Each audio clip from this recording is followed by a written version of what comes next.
I'm still trying to figure out how to use Great Heath in Columbia. Well, I spent one day there. And it was about 9.5 hours of hard paddling. Yeah. This is Bob Duchesne's Wild Maine. Maine has over 500,000 acres of public reserve land, and a lot of Mainers don't know where they are and how to use them, sometimes including me. These lands equal 3 times the size of Baxter State Park and many times the size of Acadia, and they're scattered in some of the best and wildest places in Maine. They're not parks. Some of them can be hard to drive, some can be hard to paddle, many have no hiking trails. They are multi-use areas to practice timber harvesting and allow hunting. They are the hidden gems of Maine's outdoors. There are 3 management districts for these areas, and Chuck Simpson manages the Eastern District, where you live. There are some public reserve lands right close to Bangor and some fabulous ones up the coast and more due north of us. In the next hour, we're going to make these public reserve lands a little less secret. Bob Duchesne's Wild Maine is brought to you by Hammond Lumber, Napa Auto Parts, Doors Equipment, and EBS. Well, Chuck, welcome to Bob Duchesne's Wild Maine. So, there's about 500,000 acres of public reserve land? Yeah, there's actually 600,000 and some change, whatever. So, about 460,000 of it we pretty much actively manage. I always describe this as being the hidden gem of Maine. We have so many really good ones in there and iconic. I mean, some of the Bigelow Preserve is an iconic name. But how many people really use these preserves? Well, it varies by group and area, and a lot of the locals have known it for years that they've had these places here, and the state may not have been that active, or they may have, but you're right. There's some incredibly beautiful places. I've been here just finishing my 12th year or whatever, and I wasn't aware of what was out there, public lands holding, until I came into this job, and it's just I've been overwhelmed by how beautiful some of the lands are, and but the use, it varies season to season, of course, and area to area. Some of the ones are pretty hard to get at, and for years by designing the management planning, we didn't put signs up or that type of thing. It kind of felt this was a little bit of what was called dispersed recreation, but I think the planners really wanted the public to work a little bit to get to the public lands, and it might mean a little bit more to them, And some of these you really do have to work. Some of them you do, although we're getting better. Yeah, we're shifting around now. We are putting signage up and that type of things in places, and of course it's well received or whatever, because it can be pretty confusing for sure. So, well, what do you know? Maybe you don't. What is the history of public reserve lands? Well, the public reserve lands actually came, it was really a function of back when Maine split from Massachusetts in 1820, and each of the townships, Massachusetts set up, some public lands, for the schools and for the church lot and the school lot, and that. Generally, there would be three lots, and it's interesting because when you look on a map and see where they are, you'll see they're oriented the same town to town or whatever. So there was usually a 640 acre one, and then 320 acre lots, whatever, and they had the same location, and so that's how it kind of started. And then now we have, back in the 80s, actually, of course, a lot of the towns organized. They took them and they just kind of gone the way some of the towns may still have them. Some of them sold them. They could do what they could do with them. And I think the original assumption was when we have towns in all these townships, we're going to need a place to put the school, place to put the church. That's exactly right. Yeah. But once you're a town, you actually usually already have those places. Yeah. And really, the Bureau of Public Lands was actually formed, I think, in 1973, and at that time the state said, all right, any towns that aren't organized at this point in time, we're going to take over the management of the public lots again on behalf of the town, and some mechanisms were set up on some that when they later became plantations, or that there's some different categories that I won't go into here now, but we do some revenue sharing with some of them. Now all of them essentially, like if we have camp leases, 75% of the camp lease goes back to the town or whatever, and if we harvest timber on certain towns that qualify there, we do revenue sharing with them. So when we got started, every one of these little townships that were subdivided on the map had to have these little tiny pieces that were reserved for the church and the school, a few acres. At some point, we started consolidating all these into larger units. That's right, and that happened too in the early '80s. That they started, the state went around and struck deals with different landowners, and gave up some pieces, exactly like you said, to consolidate and make them larger and more efficient to handle and manage, and actually to be able to provide more opportunities. So, and that was so we have big chunks now. I think we've got public land lots. I know there's a quarter-acre lot we have up in Grand Falls Township there, and up by Burlington. It's got the school on it. It's basically the schoolhouse and a quarter-acre lot. To our Namacana unit, which is in the eastern region, is 46,000 acres, and that's the largest single one. But most of them are in the 30. There's a lot of what we call units that are in the 30,000 to 35,000 acres. So.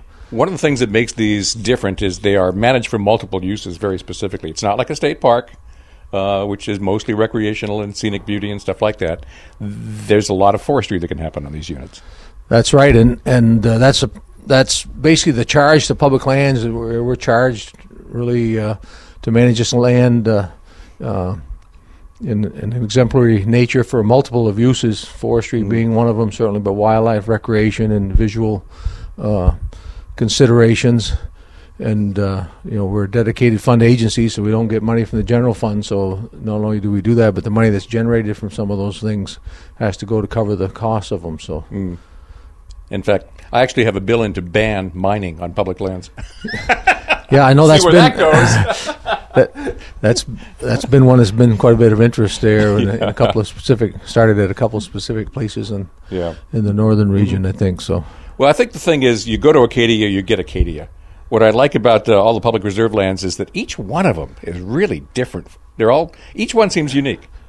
You're right. Use-wise, like in our region, you go from the Cutler Coast, the Bowl Coast Trail, and there's 10,000 acres down there besides the trail that we manage for forestry and wildlife and recreation. But that's really kind of, you get the feel of really being out, which you are in the woods, but in kind of an isolated areas there. But just got a spectacular, 3.5, 4 mile hike right along Bowl Cliffs down there that you're looking at, Grand Manan Island out there and the boats going by and that type of thing, So it's definitely a kind of a moderate hiking type of experience, And then you've got water ones. Donnell Pond is a good example there, where you've got a couple of sand beaches that are 800 feet long, and virtually all the sites there. I guess there's one or two sites that are a drive to. You have to either hike to them or take a boat to them to get to them. So you've got there's a specific. So those are really geared towards swimming and there's hiking trails usually associated with each of them that go different places. So I presume you must have a management plan for each one of these units. Yeah, each of the units. When I say units, those are the bigger areas, and kind of regional areas. There, they generally encompass about 50,000 acres apiece or whatever, something in that range. And there are 15-year plans that are done with a steering committee is formed, and public meetings are held to get input from quite a lot of public input on what they'd like to see done with things, and that's all ironed out. And it takes a while to hammer out a good process, or whatever, because. Sometimes we'll have to go back and have another meeting, if there's something, questions come up or can't be resolved. But, they're on 15-year. Those are larger scale, kind of an overarching view of identifying what the opportunities are and what the challenges are. And those are reviewed every 5 years, where as a regional manager I have to go back at every 5 years on them and get the management plan out. And it's like a chart and say, okay, we talked about doing a boat landing at Seboyce Lake. In this management plan, well, we've done it or we haven't done it because we don't either have money yet or we couldn't find a suitable place. So you get an update, and the advisory committee it goes out to the kind of the regional advisory committee for that. So you get to the end of a 15-year plan, you're making a new one. You look back and what you planned 15 years before, and look at all the things you meant to do and didn't. That's right. Except we get to do it every 5 years. So yeah, oh great. So you can see if you haven't been making too much progress, it gives you a little more incentive in the. So every 5 years you can say, "Whoops." Yeah. And it allows us to come in. Things may change, and things don't fit. So it allows us to really to come back on a fairly regular basis and reevaluate. And are we on target with really what we thought these uses would be, and that type of thing, and how it's going. So. Chuck Simpson manages Maine's public reserve lands in the eastern region. That goes from Namacana up north to Donnell Pond down east. If you want to get out into some dazzling but uncrowded places, These public reserve lands are gems. Each one is unique. Up next, since they are unique, do some get managed for very specific purposes, like critters or forestry or stuff? We'll take up that subject when Bob Duchesne's Wild Maine returns on Sports Radio 92.9, The Ticket. It's Bob Duchesne's Wild Maine on Sports Radio 92.9, The Ticket. Maine has over 600,000 acres of public reserve land sprinkled over some of our wilder places. They're all free, and most are underused, which is good because I don't like crowds. Chuck Simpson manages the eastern region for the Bureau of Parks and Lands. And I'm wondering, Chuck, if there are some lands that you manage more intently for specific uses, like timber or game species or public recreation? No, I would say the units that we manage for the whole variety, but with to get that doesn't really identify the management plan. We use it to we use a dominant use process or whatever per acre. So we look at each of the acres on these units and say what should be the dominant, what's the best suited dominant use, and what secondary uses might be used for that. Like, for instance, timber management could be a dominant use on quite a few areas. Well, visual concerns is another use that goes along with managing timber. To try to evaluate visually what's going on. There's within each of these units. There's ecological reserves. We have almost 100,000 acres of ecological reserves of public land. So there may be there's very likely to be some areas of a few thousand acres at least of ecological reserves on that area that we're special protection that we don't really do anything in or whatever. But it's set up that way on a dominant use basis. This is the primary use, and those are identified on a map that goes in the management plan, so we can look at that. What ones do we want developed recreation? You got remote recreation. There's about 8 or 10 categories that are based on a level of protection down, of the area. So more than saying one. A lot of the big units are big enough that they usually have. A lot of them have lakes and they have hiking opportunities and that type of thing. We might be able to develop, but we still have a lot of those original school lots and the church lots. They're 300 acres, 320 acres, so it's a good sized chunk to use. But a lot of times you aren't going to, have very much luck with an overnight backpacking trail on a place like that. We're up at Namacana. We've got a couple of loops, 3 loops that you could go for 5 or 6 days, around and spend 5 or 6 days camping and. So that's how it's approached. Are we done consolidating these little lots into big ones? Well, or is there still? There's land deals have been still happen or whatever. Not usually a lot of them or whatever, and but they do. I think probably more so than doing the whole chunks of land or whatever as such. And we've done a few. Katahdin Lake was probably the biggest one.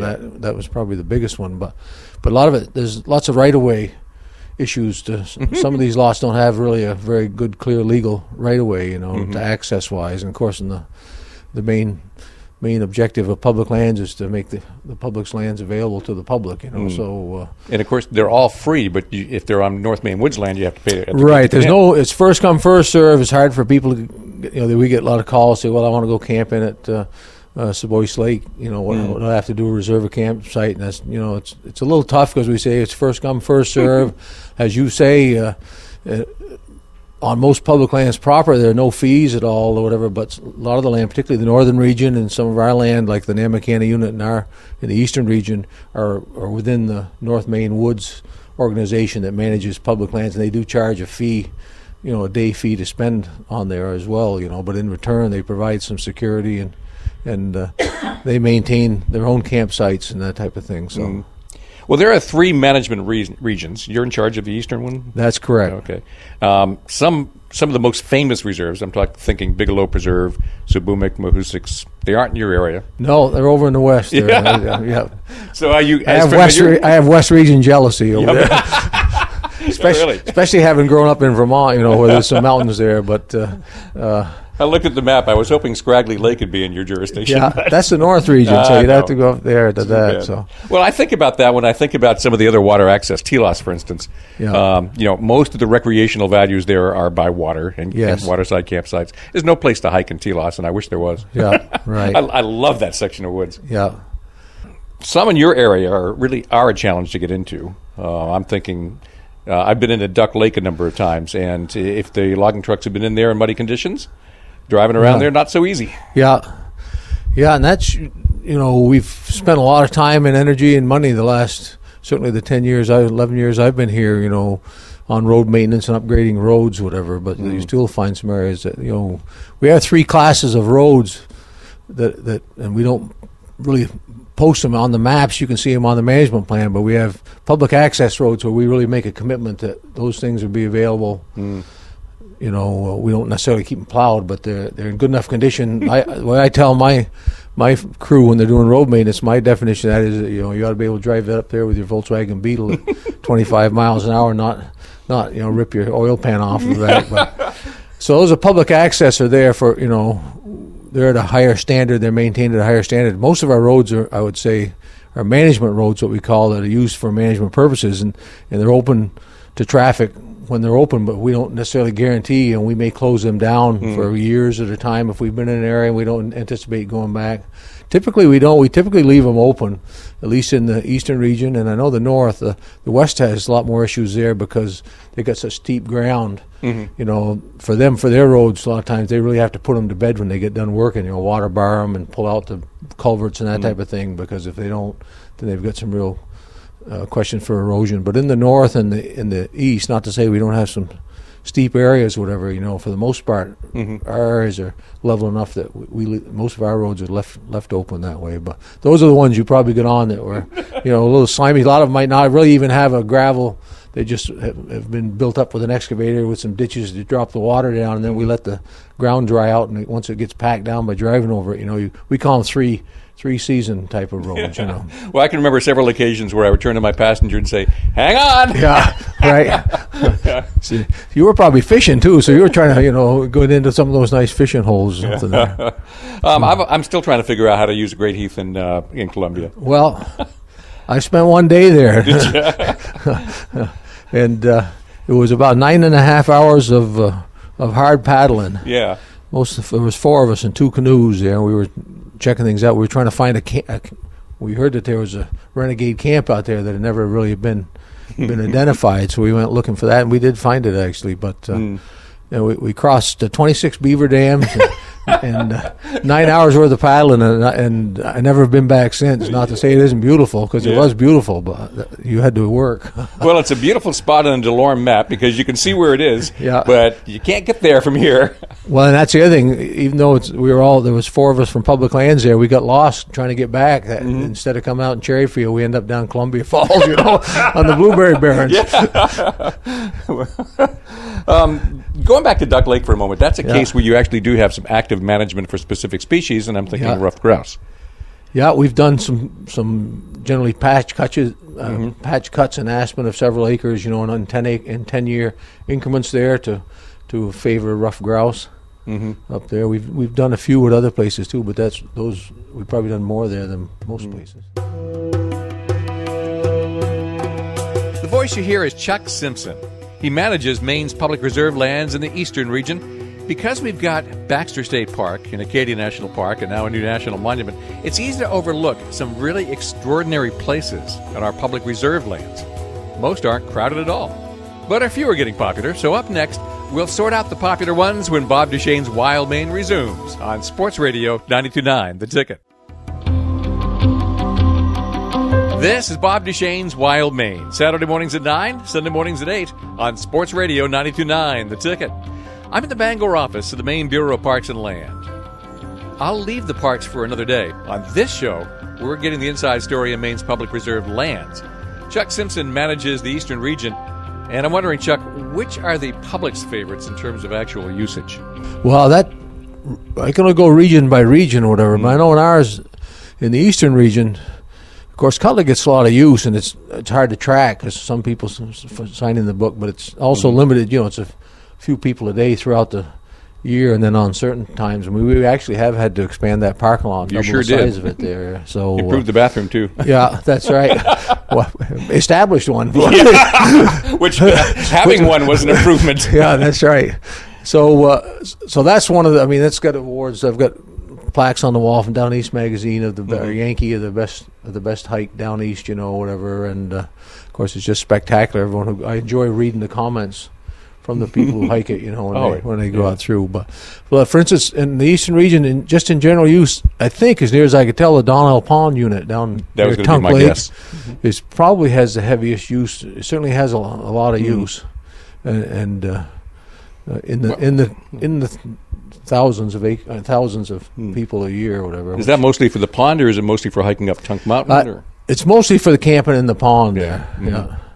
And a lot of people, we put a new trail up. Well, we basically brought a historical trail up Tunk Mountain. There really some areas of it we relocated because it didn't really fit either safety wise or environmentally wise. But we did put a nice parking lot there and another one of those vault toilets, you know, and that's gets a lot of use there. The hiking does, and up Schoodic Mountain off Schoodic Beach gets a lot of hiking up there too. So. Mm-hmm.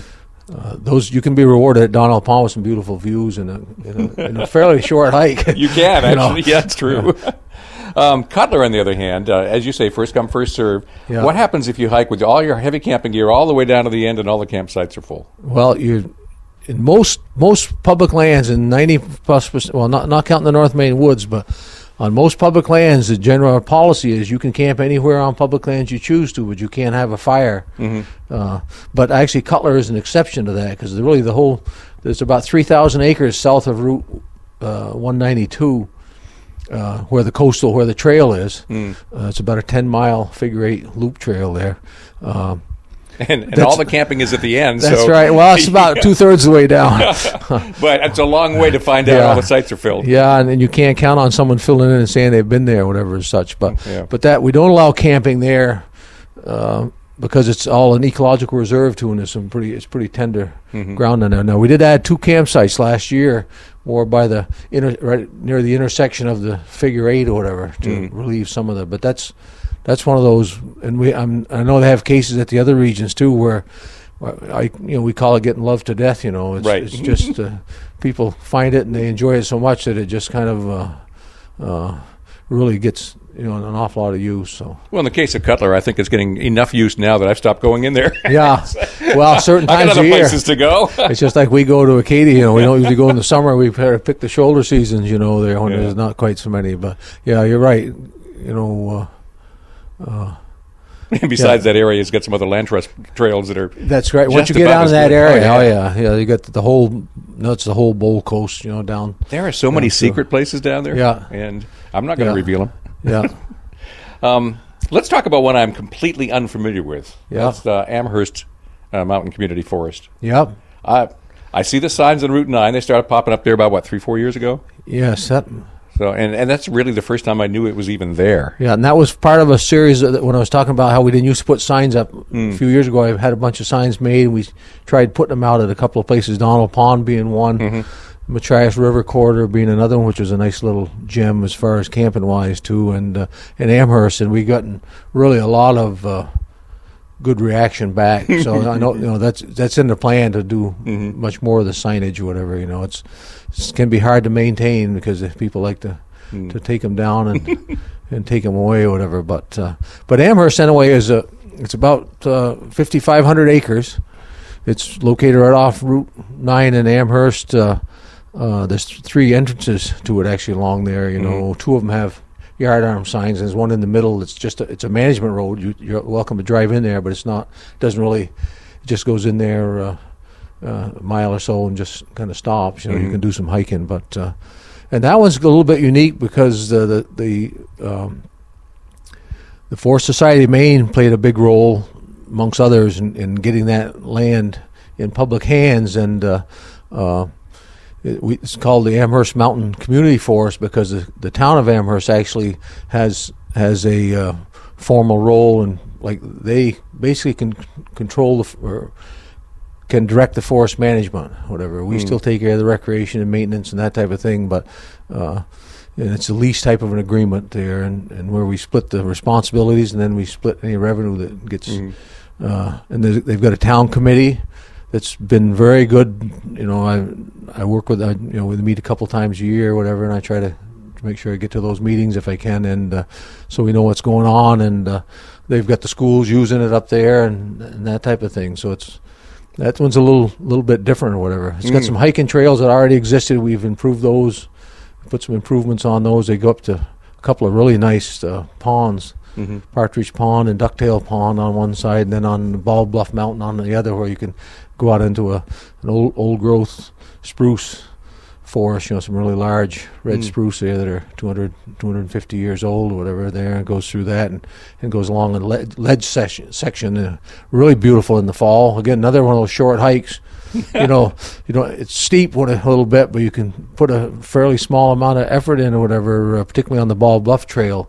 And if you get in the fall, then you can get and sit out on a kind of open rock ledge, and there's a lot of hardwood there, so there's a lot of color. Yeah, when people talk about that one, it's often foliage season that they go in there. So and those roads are our roads are what we call shared use roads. Many of them, if they've got a hard surface, we allow ATVs, snowmobiles, bicycles, horses and everything else on them, whatever, and that has some shared use. It's funny because, I've spent most of my career it's a natural resource manager, but focusing on forestry or whatever, and Amherst was a spot that been quite heavily harvested before it came into our hands, and I kind of look at it as kind of a jeepers. It's it's not something that I'd aspire to or whatever, but my wife, that's her favorite public land of the whole place. Is that right? Yeah, she likes to go.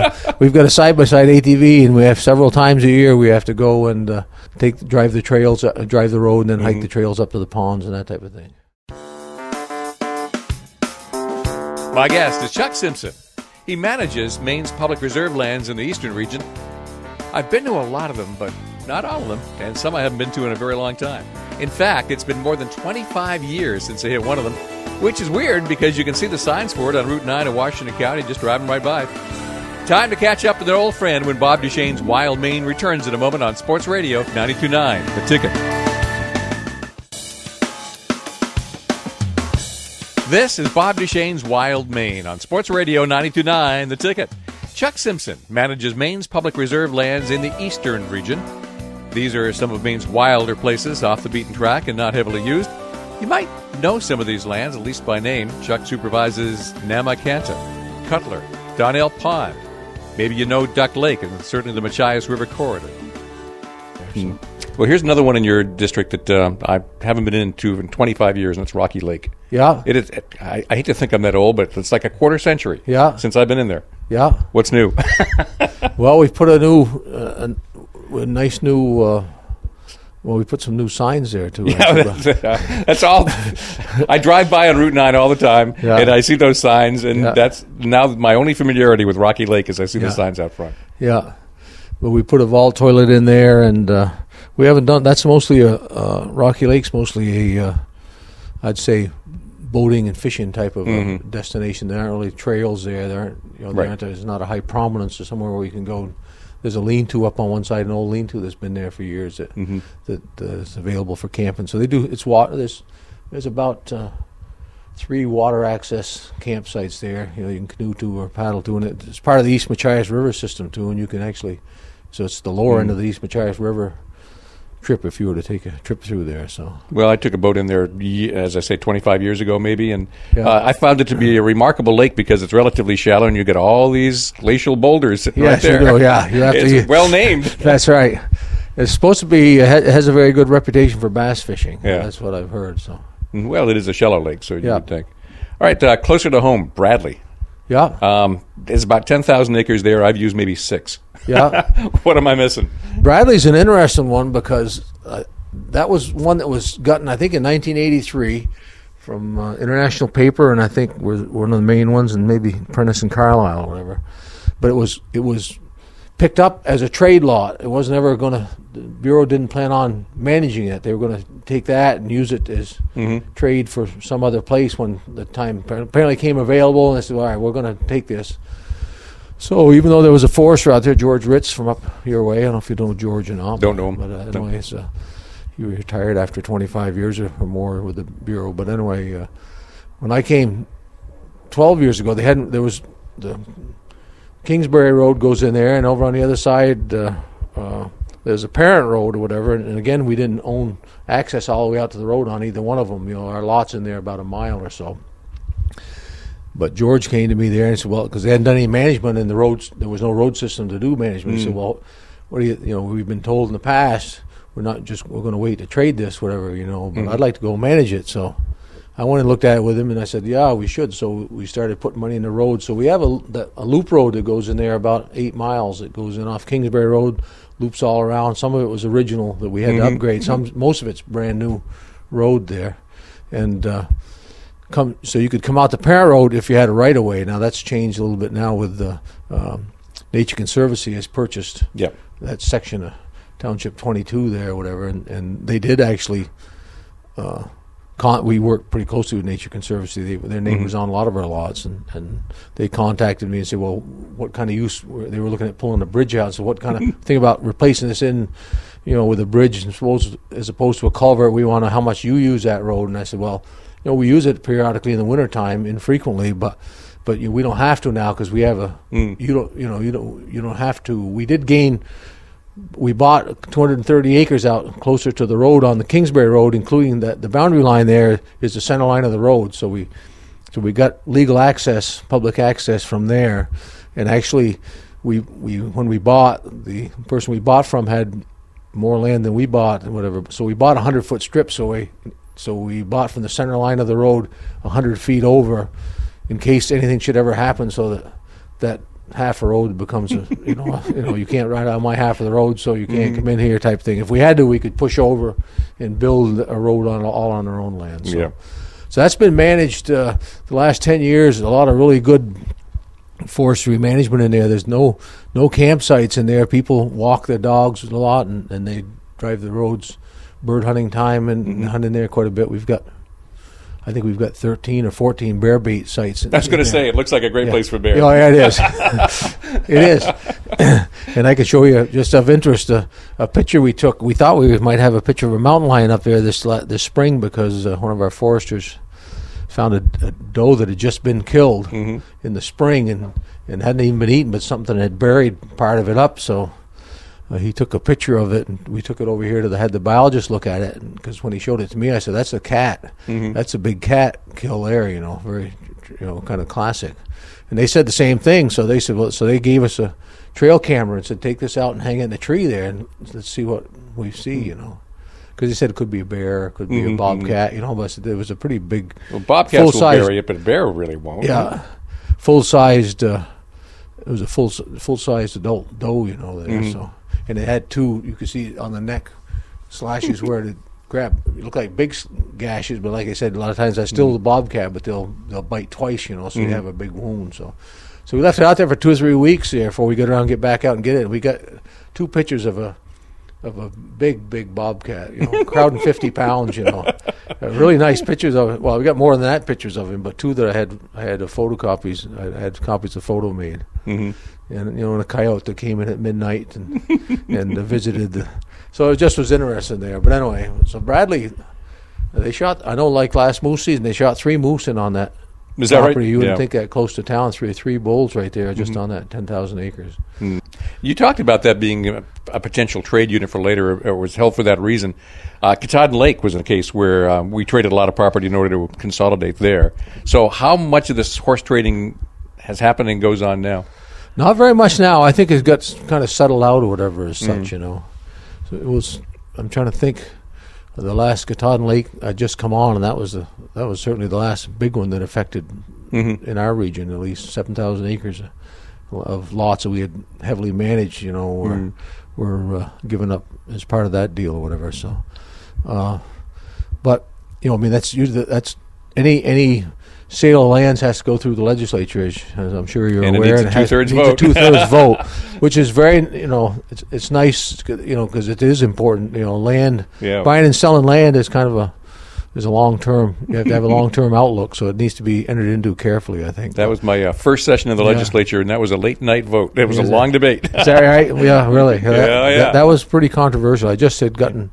Like I say, I just came on as the deal was finishing up there. I came in June there, and I hadn't paid too much attention to it before that, but I paid attention after I came in. But on occasion, you will acquire some of these, and there'll be a property on it, an infrastructure of some kind, like an old sporting camp. Yeah, I know Eagle Lake Sporting Camp is on state land, at least. Right. How many others are there? Anything that you have to manage personally? There's two up at Namacana Lake camps and the Debscada Wilderness camps that Chewonki actually owns now. And I'm trying to think.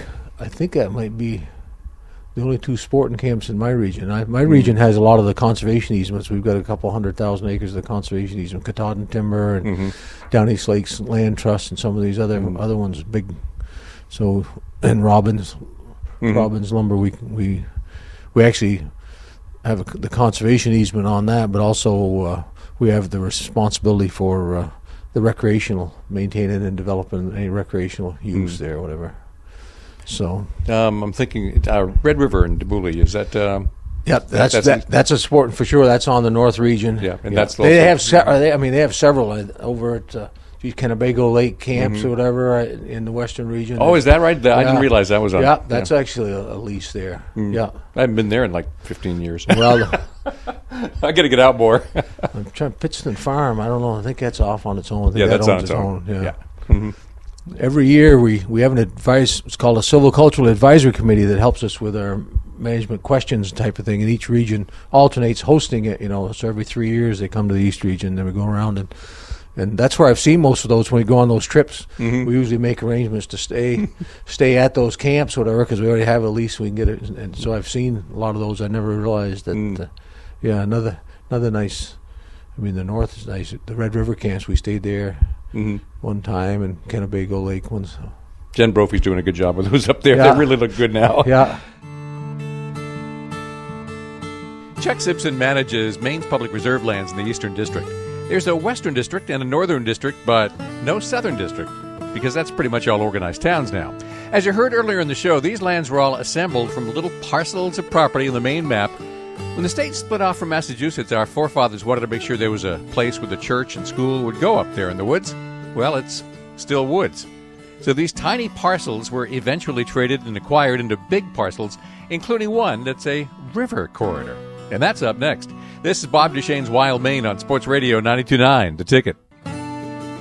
Welcome back to Bob Duchesne's Wild Maine on Sports Radio 92.9, The Ticket. Chuck Simpson manages Maine's public reserve lands in the Eastern region.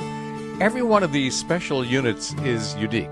Some are big, like Namacana, that's about 40,000 acres. Some are small. Some are skinny. Machias River corridor. That really is a corridor. The only way you can really use this Maine public reserve land is by paddling. Well, you can drive. You can drive up the road. Well, that's true. And so we got 13, 14 miles of road, and we've got 6 or 7 or 8 campsites and multiple sites. That's one that really not too much had happened to it formally when I first came on. We got it, I think, in 2003, and I came 2005. It was primarily the deal was primarily worked out for public lands to have it because of the salmon habitat. It's all falls within endangered species Atlantic salmon habitat with that Machias River and all its tributaries.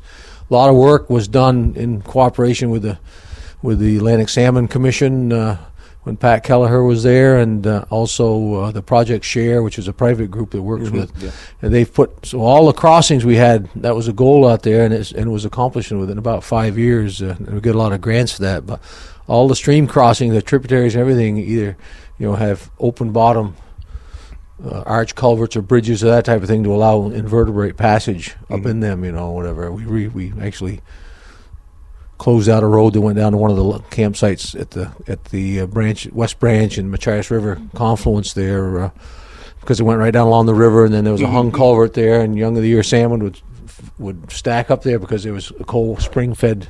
They could get up there and live through this, so we pulled that out, that crossing, and actually that one was kind of a big deal because that's the Senator Snows and Collins people came, and they had the feds came up with it, the U.S. Fish and Wildlife Service, because they were cooperating in that. So that whole section, but that's really a real popular, and there's some nice campsites on there. Pretty much all drive to. What happens a lot down there in this blueberry country, Exactly. Wyman's own, they just cleared another 100 acres a few years ago. There's 150, 60 acre blueberry barren down there, but there's a lot of red pine plantation, and there's wild blueberry growing underneath it. So we've actually done some cutting. We're cutting down there right now, as a matter of fact, thinning out some of that red pine, but we've identified some open areas within the management plan that already didn't have many trees there that we're going to open up a little bit wider into some patches that actually, because I couldn't believe how many people go down there and camp like in August.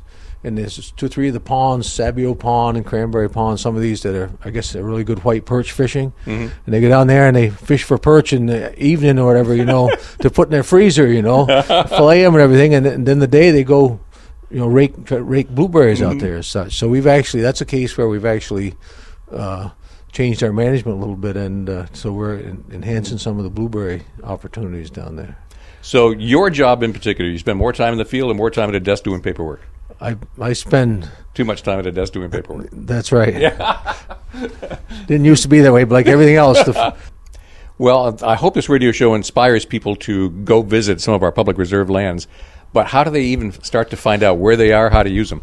Yeah, well, the thing that they want to do is they can contact the regional offices for information. But the place to start, really, if they can go on the web, is www.parksandlands.com, and on the park, it's the Parks and Lands both website. But there's one in the menus there, Find Parks and Lands, and they can actually put the town they live in, and they can do either public lands or also state parks. They can do what's called a day travel. If you want something within 50 miles, you can put in what the mile of where you're located from, and those will pop up. And it's actually what will pop up is actually a electronic copy of these brochures. So there's a map that they can print off. To get them started, and it tells them what activities, common activities are allowed or popular, and give them a map of I put some of these together. I know they don't show too well on the radio, but I figure you can look at them here. DeBully's in here, so you can see some of the other ones there. So these, they had some really pretty rustic ones years back, and they've developed these color ones there. These are vastly improved. Yeah, they're very nice. And they're downloadable online too. Yeah, PDF on that website. I think we've got most of ours in the East region now. We've still got a couple we're waiting to, like Duck Lake. We still don't have a new version for Duck Lake, I guess. And but a lot of them, Namakanis, Savoyce, Amherst, Rocky Lake, Cutler, Duck Lake, all have those brochures. Certainly the ones that are more hikeable, you would want to get those brochures out. Because you want, there may be, but I agree with you. There's beautiful public lands, and they need to get out and use them because of theirs. And most of them could be utilized a lot more and not really heard of. Much more. Oh, absolutely. So some of them, they're used quite a bit. And we have different. You talk about Amherst. I'm dealing with that right now. A question is. There's a new brewery down here in Amherst. Yes, there is. They're sponsoring a 10K run that I just found out about this week but they plan on coming up and running some of our hiking trails, which also happen to be in the ecological reserve, Oh, great. So I've got plenty of roads for them to run on, but I'm working with them now on trying to make that happen, but so stuff like that. And when I called them, they said had just moved into the area. And she said, well, we never even gave a thought to that as public lands. I said, and it is. And I'm not trying to discourage recreation, but we could have things like, liability waivers and things like that,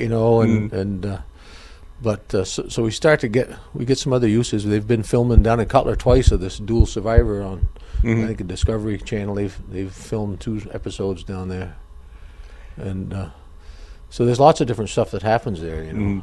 So, of all the ones you manage, what is the first one that somebody who's never tried public reserve lands should go try? Well, it depends on really what they want to do. If they want to go fishing, I'd say go to Namakanis. There's like 25 or 30 or more remote trout ponds up there on that unit alone. Especially if you want to combine a hike into a pond and maybe catch a few brook trout to eat, there, and do some camping. Hiking trails are pretty good too. Yeah, the hiking trails, right? That has the most extensive set of hiking trails there. So, especially if you count the fishermen's trails, which are pretty it has the largest ecological reserve in the eastern region too. It still has 13,000 acres of ecological reserve over against the boundary with the Nature Conservancy over in the called the Duchesne Wilderness area there. So Namakanis is definitely nice. Plus, there's some really nice mountains there, and coastal wise. Just camping for water stuff, if you want to go and travel in by boat, then Donnell would be my favorite. If you can't get in that way but want to drive, there's Duck Lake has several campsites that you can drive right to, and those are really nice campsites. Yeah. I don't want the secret to get out too far. Yeah, that's right. Because some of the campsites in there, you're pretty much by yourself when you got God's view. Yeah, exactly. You never know for sure, but certain times of year you can get in there. Yeah. Like the Gasabias campsite up there. If you go down by Gasabias Lake, there's some really pretty campsites there, and those don't get used very much. I have never, I've only been in 3 or 4 times into that lake, but I've never seen a tent there. And it's just full of pickerel, that lake. You can't, it's just chock full of them there. It's only 9 feet deep, 1,000-acre lake. I watched one day up underneath the stump, and there was like hundreds of bait fish swimming in front of this pike's nose, and then along came a frog, swimming. I said, well, this is going to be funny, He's going to have that. He was so full that thing swam by 3 inches from his nose, and he just laid there. He never even bothered. I said, well, that frog has got a lot of nerve. Well, Chuck, we've run out of time, but thanks again for being on Bob Duchesne's Wild Maine. All right, well, thanks for having me. I appreciate it. Today's show has been coming to you from the office of Chuck Simpson at the Bureau of Parks and Lands. Chuck manages the eastern region of Maine Public Reserve lands. Let today's show inspire you to see what's hiding out there among all those special places. Everything you need to know can be found at parksandlands.com. Parksandlands.com. And if you want to hear this show again or share it with friends, you'll find that on the web too at 929theticket.com. Bob Duchesne's Wild Maine is brought to you by Hammond Lumber, Napa Auto Parts, Doors Equipment, and EBS. We'll return next Saturday morning at 9 and Sunday morning at 8. This is Sports Radio 92.9 The Ticket.